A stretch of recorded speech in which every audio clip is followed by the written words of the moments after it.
Hello YouTube. I'm going to try to record now on a video camera because my webcam doesn't seem to have my lips syncing with the sound. So we're going to try this way.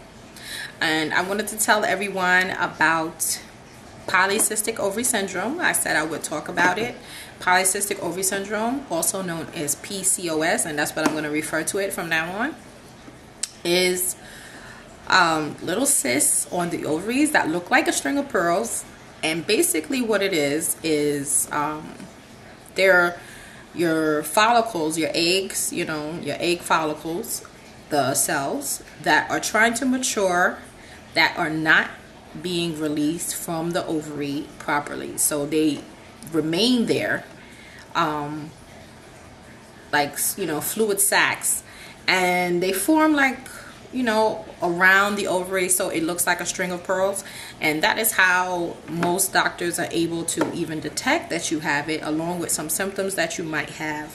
They use the ultrasound wand, and that's how they're able to look at a picture of your ovaries and they can see them there. Some of the symptoms that you might be experiencing if you have PCOS: you might have hair in unwanted places like your lip, chin, chest, your butt. You may have a very long line of hair that goes like from your navel to your pubic area, and you just might notice you're just very hairy altogether. You might have some on the sides of your face. Pretty much, you might find that you're just a little bit more hairy. You might have like male pattern baldness in certain places on your hair. Your hair is very thin. You may also notice you might have voice changes. You might have a deeper voice. You might be overweight. Overweight is a big problem with women that have PCOS. However, there are what we call thin sisters, and that's sisters with CYSTERS. You might find that there are still women who are skinny who have polycystic ovary syndrome. Sometimes it's hard to detect because you might not have all of the symptoms. You might just have one, which might be the cysts themselves located on the ovaries. But a majority of the women have the hair issue, the overweight problem. Some women tend to have extended menstrual cycles, like anything that's like over 35 days and more. Like some women might only get about 4 to 5 cycles a year. So you get your period only 4 to 5 times a year. Some might get it like every other month. Me, however, I have it, but I get a menstrual cycle usually every month. My cycles can be anywhere from like 28 days to like 34 days normally. But there have been times that I've gotten it earlier, like 25 days. There have been times that I've gotten it up to 40 days. So, it can vary. But for the most part, mine are pretty normal. And you can be normal and you might be having difficulties achieving pregnancy because you are not truly ovulating. Your body might even think it ovulated, but if your egg was not released, you'll have a problem. Polycystic ovary syndrome, or PCOS, can also give way to luteal phase defect. Now, luteal phase, that's the part of the menstrual cycle which comes after you ovulate. Usually your period is up to the part of your phase which is like 7 days, the first 7 days of your cycle. So the first day of your menstrual cycle will be day 1. Then the rest of the time you have your period, that would be like the menses part. Then you have the part where the follicle stimulating hormone starts to kick in, which helps the egg develop. It's like your body saying, okay, start to develop so we can ovulate.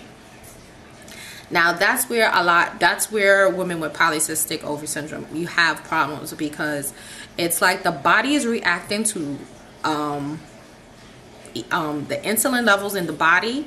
You have insulin resistance. That's also another symptom. So the body is reacting to the insulin resistance, and it's stopping the communication of the hormone. Like the hormone is not pumping out enough for the ovary to say, okay, let's mature this egg. So it's not maturing the egg, and that's where some people have the problem. Now, because it's not maturing the egg, usually where the egg pops out of, there is like a little circle. That circle called the corpus luteum.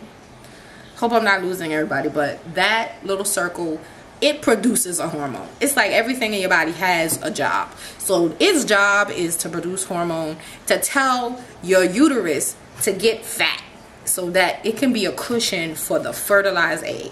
Now, this happens whether you have a fertilized egg or not, this cushion. So the amount of cushion that is produced is based on the corpus luteums, that little sore that has the hole, whatever. It's how much hormone is producing. Now, the hormone it produces is called progesterone.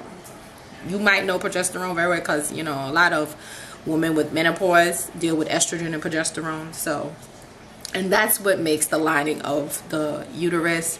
And if there's no fertilized egg after 14 days, and 14 days, that is the luteal phase, then you normally get your menstrual cycle all over again.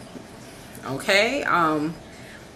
But if you find that your luteal phase, the day after you ovulate, if you find that it's like under 10 days, to me it's like even under 12 days, but most people say under 10 days, but if it's 12 days or less, to me anyway, then you might have a luteal phase defect.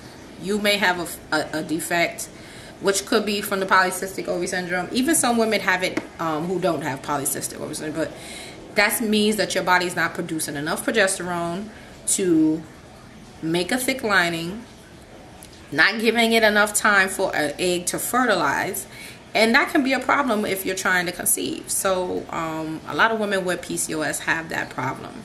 So doctors will give you something for that, or what they'll do is they'll try to give you a drug to help stimulate ovulation so that you have enough hormone coming from when that egg pops out of the ovary, and the hormone progesterone is pumping so hard that it makes that lining.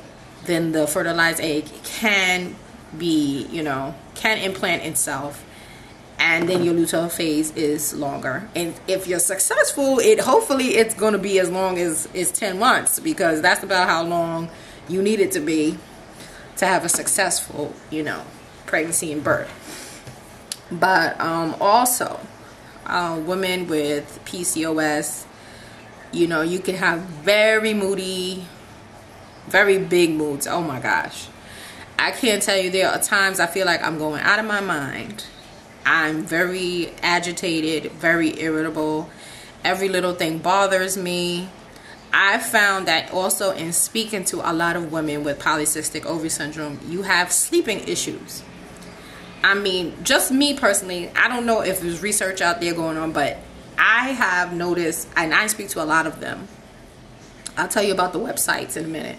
But there's a lot of women who have it, and I found in speaking to them, they all have problems with either they talk in their sleep, they act out in their sleep, like kind of like a sleepwalking, or I find they some women also have like bipolar disorder or something. And it's interesting because I found I found a link between the serotonin levels that you may have, and I found out that serotonin is also linked to insulin, is also linked to bipolar disorder, is also linked to sleeping, and it's interesting. So it might be that women who have polycystic ovary syndrome may have a deficiency in serotonin in the brain. So that could be what the issue is. And the metformin might be just treating the insulin, but there's an underlying problem where if there's not enough serotonin. Now, I've also read that women who have polycystic ovary syndrome tend to have a deficiency in B12, which again is linked to serotonin. So who knows, maybe a doctor, hello doctors out there, maybe you can and look that up. But don't forget to give me my credit, because I'm bringing this out there. So you heard it from me first. PCOS is linked to the serotonin levels. Like again, I told you, go out there, educate yourself about polycystic ovary syndrome. Chances any woman you know might have it. Like I said, 1 out of 10 women have it, and they might be frustrated not understanding why this is happening to them. And it's best to go see a reproductive endocrinologist. It's the best thing to do. A lot of insurances cover it. There's also a lot of agencies out there that will help you if you can't get help from your insurance, or if you don't have insurance. But also, let's say fertilityfriend.com. There's a polycystic ovary syndrome website called Soul Sisters, and like I said, sisters is CYSTERS.com. Soul Sisters, like a cyst. And then there's also United Sisters, and I found some great ladies on there who have been very helpful. You'll find a wealth of information from the women on these websites. There are blogs, there are journals, there are forums, and in the forums you will learn people who have had it for years. They can offer you so much information. I know that when I first found out I had it years ago, I didn't know what the heck it was, and I kept researching, and at that time there was some information, but there was little information. And I think the only remedy most people were talking about was like black cohosh, which is not great to take all the time if you are trying to achieve pregnancy. So there's a lot of things out there, and I expect that we'll be successful in years to come about how to, you know, attack this disorder. So like I said, it's not something we can cure at the moment. It's something that, you know, it's part of your life. You have to deal with, and there's a lot of natural remedies out there, and maybe I'll talk about that another time. But I just wanted to let you all know what polycystic ovary syndrome is. Again, I'm going to put down the websites so that you know where you can go to look up all the things I talked about. And like again, know how your cycles are. Do the temperature temps every morning. Chart it. Follow yourself. Do checkups with your doctor. Ask them to, you know, do some hormone blood tests.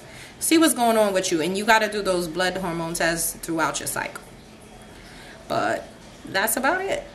So I'm going to sign out now. And this is going to be my last video for the week. I'll come back next week to see what's going on.